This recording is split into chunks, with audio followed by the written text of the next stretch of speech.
Короче, Evil Within, или же по-нашему Зло внутри. Игра 2014 года, которую создавали под руководством Синдзи Миками, отец вселенной Resident Evil, где нам предстоит играть за детектива Себастьяна Кастеланоса, который едет по вызову об убийствах вместе с двумя напарниками Джозефом и Кидман.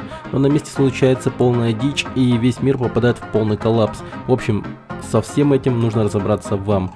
Геймплейная игра любопытна, так как помимо похожести с RE4 здесь имеется стелс-механики, а также система прокачки героя, оружия и объема боеприпасов. В игре приятно лутать, искать секреты в виде статуй, внутри которых находятся ключи от ящиков, которые находятся в психбольнице, где единственный пациент — это вы. Здесь также вы можете сохранять игру, поглазеть на единственную медсестру, заняться вышеупомянутой прокачкой, а все остальное время вам реально придется выживать, так как враги здесь весьма живучие, а боссы внушают страх и кажутся неуязвимыми.